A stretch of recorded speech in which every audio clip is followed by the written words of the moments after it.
किस प्रकार कांग्रेस लगातार अभिव्यक्ति की आज़ादी की बात करती है और राजस्थान में क्या हो रहा है उस पर राजवर्धन जी आपके समक्ष विषय रखेंगे। राजवर्धन जी। सबसे पहले तो सभी पत्रकार बंधुओं को धन्यवाद कि आप सब यहाँ समय निकाल कर आए। आज जो मैं बात आप सबके सामने रखने वाला हूँ वो एक तरह से एक बार फिर एक पॉलिटिकल पार्टी के दोहरे मापदंड का जीता जागता सबूत, जिससे जनता को परेशानी उठानी पड़ती है। मैं कोट कर रहा हूं, इस सरकार को कोई अधिकार नहीं कि कॉलेज, टेलीफोन और इंटरनेट बंद कर दे। इसे मैं मानता हूं कि यह भारत की आत्मा की बेइज्जती है। ये मैं नहीं कह रहा, ये राहुल गांधी जी ने 19 दिसंबर 2019 को ट्वीट करके लिखा है। This government has no right to shut down colleges, telephones and internet. To do so is an insult to India soul. Rajasthan में पिछले एक महीने में 4 बार इंटरनेट बंद करा गया। बार बार कांग्रेस के अधिवक्ता और कांग्रेस पार्टी के जो हाईकमान है वो सबका ध्यान आकर्षित करती है जम्मू कश्मीर की तरफ और उंगली उठाती है भारत सरकार के ऊपर कि वहां फ्रीडम ऑफ एक्सप्रेशन को रोका जा रहा है, इंटरनेट को बंद करा जा रहा है। लेकिन राजस्थान में क्या हो रहा है? क्या राजस्थान में आतंकी की घटनाएं हो रही हैं जो पिछले एक महीने के अंदर 4 बार इंटरनेट बंद करा गया? मैं आपको आंकड़ा देता हूं, जम्मू कश्मीर के अंदर 315 बार इंटरनेट बंद हुआ पिछले 10 साल के अंदर। राजस्थान के अंदर पिछले 10 साल के अंदर 78 बार इंटरनेट बंद हुआ। दूसरे स्थान पर है राजस्थान। और कारण, जम्मू कश्मीर में तो आतंकी घटनाएं हो रही हैं। यह कांग्रेस पार्टी एक ऐसी पार्टी है जो आतंक के खतरे से ऊपर युवाओं की परीक्षा का खतरा मानती है। This Congress party feels that terrorism is not so dreaded or so dangerous, but examinations of youth is much more dangerous than terrorism. तो इसलिए इंटरनेट बंद कर देती है। इस तरह के दोहरे मापदंड मैंने किसी एक व्यक्ति में आज तक नहीं देखे या उस व्यक्ति से चलने वाली किसी पार्टी में नहीं देखे जितने कांग्रेस में है। बाकी राज्यों में भी इम्तिहान होता है, एग्जामिनेशंस होते हैं। यूपी उससे भी बड़ा है, राजस्थान से बड़ा है साइज में, बिहार है, मध्य प्रदेश है, लेकिन वहां इंटरनेट बंद नहीं करा जाता। ये अपनी जो जिम्मेदारी है राज्य सरकार की, वो अपने कंधे से उतारकर जनता के ऊपर डालने वाली बात है कि कानून व्यवस्था के ऊपर किसके पास समय है राजस्थान सरकार में ध्यान देने का? उनको अपनी सत्ता की पड़ी है, अपनी कुर्सी बचाने की पड़ी है, अपनी अंदरूनी लड़ाई की पड़ी है। इसलिए एक सरल सॉल्यूशन निकाला जाए कि इंटरनेट बंद कर दो। और इंटरनेट बंद करने से क्या हो रहा है? आपकी सारा का सारा व्यापार ठप हो रहा है। आपकी मेडिकल सुविधाएं जो इंटरनेट पर है वो बंद हो रही हैं। बहुत से लोग वर्क फ्रॉम होम करते हैं, उनका काम पूरा का पूरा ठप हो जाता है। बैंकिंग सर्विसेज है,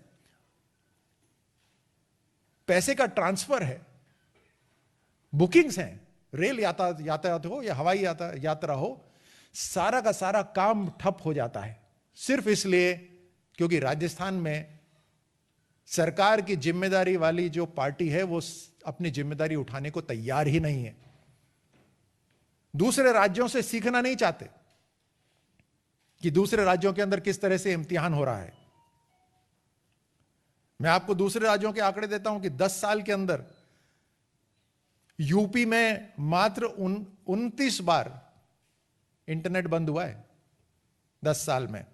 हरियाणा में मात्र 17 बार इंटरनेट बंद हुआ है, पश्चिम बंगाल में 13 बार, गुजरात में 10 बार, बिहार और महाराष्ट्र में सिर्फ 11 बार, लेकिन राजस्थान के अंदर 78 टाइम्स इंटरनेट बंद हुआ है और 800 यूपी में, मैं एक बार फिर से दोहरा देता हूं, यूपी में 10 साल के दौरान मात्र 29 टाइम्स इंटरनेट बंद हुआ है, हरियाणा में मात्र 17 बार इंटरनेट बंद हुआ है, पश्चिम बंगाल में 13, गुजरात में 10, बिहार महाराष्ट्र में 11, एमपी और मेघालय में 8, अरुणाचल मणिपुर में 6 और उड़ीसा पंजाब दिल्ली तेलंगाना आसाम नागालैंड चंडीगढ़ कर्नाटक तमिलनाडु झारखंड में 3 दिन, 10 साल में 3 दिन इंटरनेट बंद हुआ है। लेकिन राजस्थान के अंदर, राजस्थान सरकार बताए कि किस तरह की आतंकी घटनाएं हो रही हैं कि उनको 78 बार इंटरनेट बंद करने की जरूरत पड़ी। वहां आतंकी घटनाएं नहीं हो रही हैं, वहां सिर्फ युवा इम्तिहान देने जा रहे हैं। और राजस्थान सरकार कहती है कि हम ये इंटरनेट बंद कर रहे हैं ताकि पेपर लीक ना हो, इम्तिहान में नकल ना हो। लेकिन पिछले 1.5 साल के अंदर जो 5 इम्तिहान हुए, उन 5 के अंदर बड़े पैमाने पर नकल हुई है, बड़े पैमाने पर पेपर लीक हुआ है। और अगर आप अखबार की कटिंग्स को देखें तो आप देखेंगे कि कितने अधिकारियों को और कितने लोग जो अलग अलग जिम्मेदारियों के ऊपर हैं सरकार के या सरकार के इनडायरेक्टली, कितने लोगों को वहां बर्खास्त करा गया है। 20 से ज्यादा लोगों को तो पिछले इम्तिहान के अंदर बर्खास्त करा गया है वहां पर। आप पेपर अखबार की माने तो कहीं ना कहीं इसमें मिली भगत बताते हैं कांग्रेस पार्टी की। तो पेपर लीक का बहाना या इम्तिहान सही तरह हो उसके बहाने के चक्कर में राजस्थान के अंदर बार बार इंटरनेट बंद हो जाता है, क्योंकि सरकार अपनी जिम्मेदारी उठाने को तैयार नहीं है। वैक्सीनेशन का प्रोग्राम पे असर हो जाता है, डॉक्टरों के अपॉइंटमेंट, ऑनलाइन रिपोर्ट्स, कुछ भी, किसी भी चीज पे काम नहीं हो पाता। यहां तक कि मैं आपको बतलाऊं कि राजस्थान के अंदर अब जो जिम्मेदारी दी जा रही है कांग्रेस पार्टी द्वारा, चाहे वो मंत्री हो या विधायक हो, अलग अलग राज्यों में जो जिम्मेदारी दी जा रही है उससे एक अलग मिस गवर्नेंस शुरू हो गई है। डेंगू फैलता जा रहा है पूरे राजस्थान के अंदर, हजारों की तादाद में मृत्यु हो रही है, लेकिन वहां के जो स्वास्थ्य मंत्री हैं जिन्हें गुजरात की जिम्मेदारी दी है वो दफ्तर तक नहीं आ रहे। वो स्वास्थ्य के ऊपर जो बैठकें होती हैं उसमें हिस्सा नहीं ले रहे, स्वास्थ्य के ऊपर उनका कोई ध्यान नहीं है। एक और मंत्री हैं वहां पर जिनको पंजाब की जिम्मेदारी दी है, सुनते हैं वो पिछले 1 महीने में मात्र 2 बार अपने दफ्तर आए हैं। फाइलों का अंबार उनके घर पर इकट्ठा हो गया है लेकिन उस पर दस्तखत नहीं हो रहे। और भी अलग अलग मंत्री हैं जिनको जिम्मेदारी दी गई है। अब क्या ये भी इनकी अंदरूनी लड़ाई का हिस्सा है? कांग्रेस के अंदर जो अंदरूनी लड़ाई खींचतान जो चल रही है, जिसमें एक तरफ राजस्थान के मुख्यमंत्री खींच रहे हैं तो दूसरी तरफ हाईकमान से खींचतान हो रही है, तो क्या ये भी उसी के कारण है? लेकिन दिक्कत हमें यहां है, हमें कांग्रेस के अंदर क्या हो रहा है उसकी दिक्कत नहीं है, उसकी चिंता नहीं है। हमें चिंता इस बात की है कि इनकी अंदरूनी जद्दोजहद में, इनकी अंदरूनी पोजीशनिंग के अंदर, खींचतान के अंदर राजस्थान की जनता को पीड़ा सहनी पड़ रही है। चाहे वो स्वास्थ्य हो, चाहे लॉ एंड ऑर्डर हो, चाहे वो कोई भी विभाग हो, इन सभी कामों के अंदर राजस्थान की जनता को बहुत परेशानियां उठानी पड़ रही हैं। और आज जो 800 करोड़ रुपए का व्यापार के अंदर जो नुकसान हुआ है इंटरनेट बंद होने से, ये मात्र 1 महीने के अंदर, पिछले 1 महीने में जैसे मैंने आपको कहा कि 4 बार इंटरनेट बंद हुआ है, और अब एक और इम्तिहान होने वाला है। आरएएस का प्रिलिमिनरी परीक्षा होने वाली है, उसके लिए भी इंटरनेट बंद करने की राजस्थान में तैयारी हो गई है। 800 करोड़ रुपए का नुकसान हुआ है पिछले 4 महीने के अंदर, ये जो इंटरनेट बंद हुआ है। और ना जाने और किस तरह की तकलीफें हुई होंगी लोगों को, जो ऑब्जेक्टिवली यहां पर हम आपके सामने नहीं रख सकते। लेकिन आप जानते हैं कि आज के समय जहां इंटरनेट हवा और पानी की तरह है, कितनी सारी जो सुविधाएं हैं वो इंटरनेट के ऊपर बेस्ड रहती है, कितना काम इंटरनेट पे बेस्ड रहता है। ये दोहरे मापदंड आप तक हम पहुंचाना चाहते थे, इसीलिए आज ये प्रेस कॉन्फ्रेंस करी और आपको यहां आकर प्रिंट और इलेक्ट्रॉनिक मीडिया को कवर करने के लिए आग्रह करा। आप सबको धन्यवाद देता हूं। मैं एक बार फिर दोहराता हूं कि राहुल गांधी जी ने ट्वीट करा था कि this government has no right to shut colleges, telephones and internet. Then does it mean that Rajasthan government has the right to shut the internet even when there is no terrorist activity involved, even when there is no law and order issue involved, but just plain examinations for various recruitment examinations? इस तरह की पोल Congress party की खुली है अभी आज आप सबके सामने। इनका दोहरा मापदंड, कश्मीर के लिए अलग भाषा इस्तेमाल करते हैं जहां पर आतंकी घटनाएं हो रही हैं, लेकिन खुद उस प्रदेश में जहां इनकी पार्टी की सरकार है वहां ना लॉ एंड ऑर्डर है, ना ही गवर्नेंस है। और गवर्नेंस के नाम पर सबसे सरल सॉल्यूशन जिसकी समस्या जनता को हो जाती है वो है इंटरनेट बंद कर दो। लॉ एंड ऑर्डर में आप जानते हैं कि राजस्थान, अनफॉर्चुनेटली दुख के साथ कह रहा हूं मैं, कि राजस्थान नंबर 1 है पूरे देश के अंदर, पूरे राष्ट्र में महिलाओं के खिलाफ जो उत्पीड़न है, महिलाओं के खिलाफ जो क्राइम्स जो हो रहे हैं, उसमें राजस्थान नंबर 1 है। आए दिन घटनाएं होती हैं, लेकिन उसकी चिंता नहीं है राजस्थान सरकार को। राजस्थान सरकार को सिर्फ अपनी सत्ता की चिंता है और अपनी पार्टी किस तरह से बरगलाती है लोगों को, उसकी चिंता रहती है। धन्यवाद। और अगर आपके सवाल हों तो मैं जरूर उन्हें लेना चाहूंगा। किसी का प्रश्न कोई? जी बोलिए मोहित। Sir, now you talked about the double standard of the Congress party. In 2013, there was serious blast in Gandhi Maidan in Patna. Now, then we saw that how when Prime Minister Narendra Modi, then Prime Minister candidate, were addressing the Congress party, the RJD, they came up and they attacked BJP and JDU, said that they questioned the timing of this blast, where 6 people died and many got injured. Now, after almost 7 to 8 years, NIA has convicted 9 people in that particular case. Now, do you think that people, specifically from the Congress party and the RJD, who are raising questions at that particular time on the BJP on such a serious incident, they should come out and they should at least say sorry, they should clarify? Because sir, you have also been served in army. How do you think it affects the morale of our security forces, sir? Bharat में इस समय opportunist politicians अलग अलग विपक्ष party में साफ दिखाई देते हैं। कहीं पर भी किसी भी तरह की घटना हो, उस घटना को किस तरह से मोड़ तोड़ कर पेश करा जाए, उसमें वो विशेषज्ञ हैं। आपने जो अभी स्टेटमेंट कहा, वो स्टेटमेंट यही दिखाता है जो मैं कह रहा हूं। अभी भी हाल ही में कोई किसी एक्सीडेंट हुआ कहीं पर, मेरा एक पत्रकार मित्र मुझे बता रहे थे झज्जर में एक एक्सीडेंट हुआ, उसको किस तरह से तोड़ मड़ोड़ के पेश करा जा रहा है, यह भी यही दिखाता है कि भारत में विपक्ष कोई सॉलिड मुद्दे नहीं रख पा रहा, क्योंकि जिस गति से सरकार काम कर रही है उसकी खिलाफत नहीं कर पा रहे।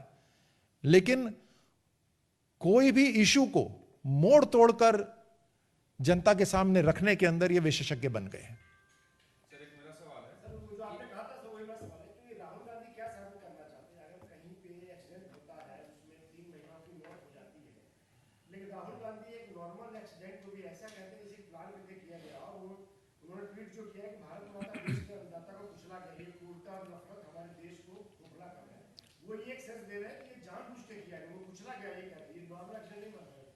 देखिए, सबसे पहले तो कोई विपक्ष के अंदर, वो भी एक बड़ी पार्टी जो रही हो, उसके अंदर एक बहुत ही महत्वपूर्ण व्यक्ति जिसके नाम से वो पार्टी चलती हो, जब उसकी नॉलेज इतनी शैलो हो जाती है तो दुख होता है।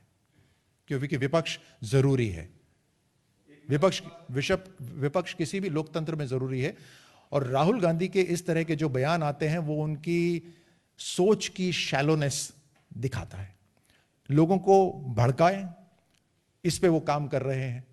इसमें न जाने कांग्रेस को क्या लाभ मिलने वाला है, क्या फायदा मिलने वाला है, लेकिन उनको लगता है एक ऐसी स्थिति के अंदर जहां पर उनके पास कोई सॉलिड मुद्दा नहीं है सरकार के खिलाफ, तो कम से कम देश के अंदर भड़काव शुरू करा जाए। इस तरह यही मैं समझता हूं, इससे ज्यादा कोई बड़ी बात नहीं है ये। Poll strategist Prashant Kishore has praised BJP and said that the BJP will be ruling in the center for decades. But Rahul Gandhi, on the other hand, thinks that with time the Modi magic will disappear. How do you see this? प्रधानमंत्री मोदी जी की जो सरकार है उसका जो एक खास USP अगर मैं कहूं तो वो ये है कि जमीन से जुड़ी हुई सरकार है।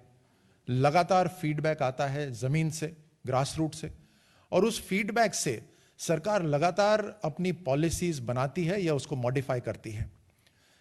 तो इस तरह की जब सरकार रहती है, जो अभी तक जिस तरह की राजनीति भारत में चल रही थी उस राजनीति को चेंज कर दिया। जो वीआईपी कल्चर रहता था भारत के अंदर, उस वीआईपी कल्चर को चेंज कर दिया। हाल ही में मैं एक सर्वे देख रहा था जहां नौजवानों से पूछा जा रहा था और उसमें बहुत बड़ा फर्क नजर आया कि 10 साल पहले पॉलिटिशियंस की तरफ युवा क्या सोचते थे और आज की तारीख में पॉलिटिशियंस की तरफ युवा क्या सोचते हैं, उसमें बहुत बड़ा बदलाव एक पॉजिटिव रूप में आया। वो इसी कारण से आया है कि एक बदलती राजनीति का प्रतिनिधित्व या लीड प्रधानमंत्री मोदी जी कर रहे हैं। तो प्रशांत किशोर जी जो बात कह रहे हैं उससे पूरा देश सहमत है।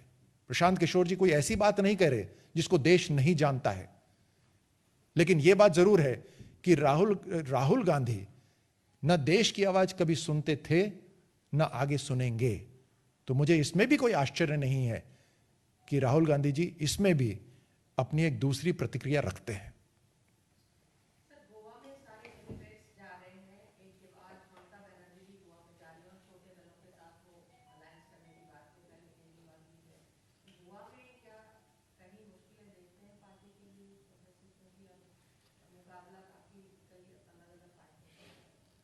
नहीं, मुझे लगता है इसमें हमें कुछ खास कोई ऐसी चीज सोचने की जरूरत नहीं है। जहां पर चुनाव हो रहे हैं वहां सभी पॉलिटिकल पार्टीज को जाना चाहिए। हाँ, ये जरूर है कि कांग्रेस वहां बहुत कमजोर हो गई है, तो इसलिए तृणमूल वहां पर घुसपैठ कर रही है।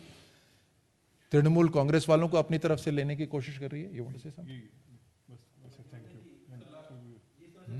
You want to finish?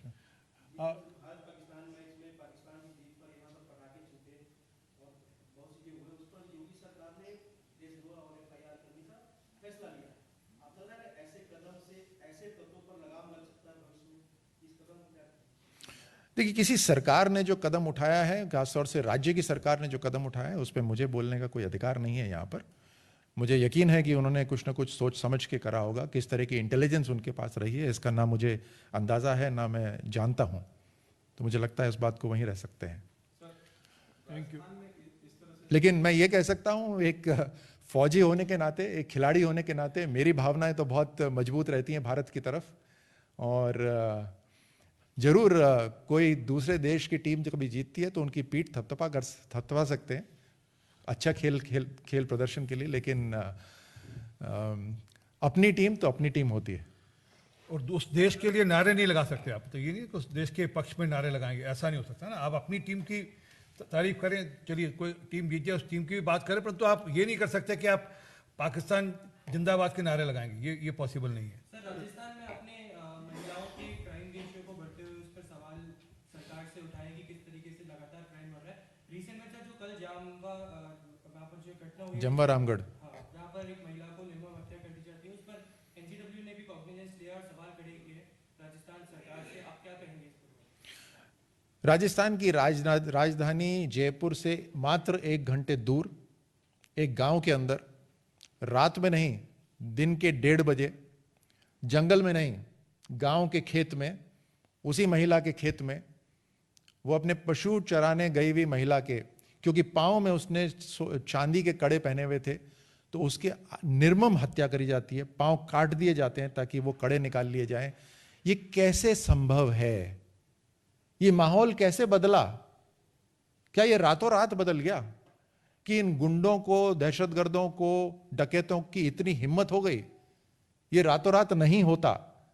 ये हिम्मत धीरे धीरे आती है, और ये हिम्मत जब आती है जब कानून की रक्षा, जनता की रक्षा, कानून की सुरक्षा करने वाले जब वहां हो ही नहीं उपस्थित, जब कानून की एक वैक्यूम हो जाए, तब ये गुंडे बढ़ जाते हैं, तब इनका हौसला बढ़ता है। इसीलिए मैं कह रहा हूं, कानून व्यवस्था जो बार बार राज्य सरकार कहती है कि हमने तो एफआईआर करा दिया, मतलब राज्य सरकार की जिम्मेदारी एक एफआईआर कराने से खत्म हो गई।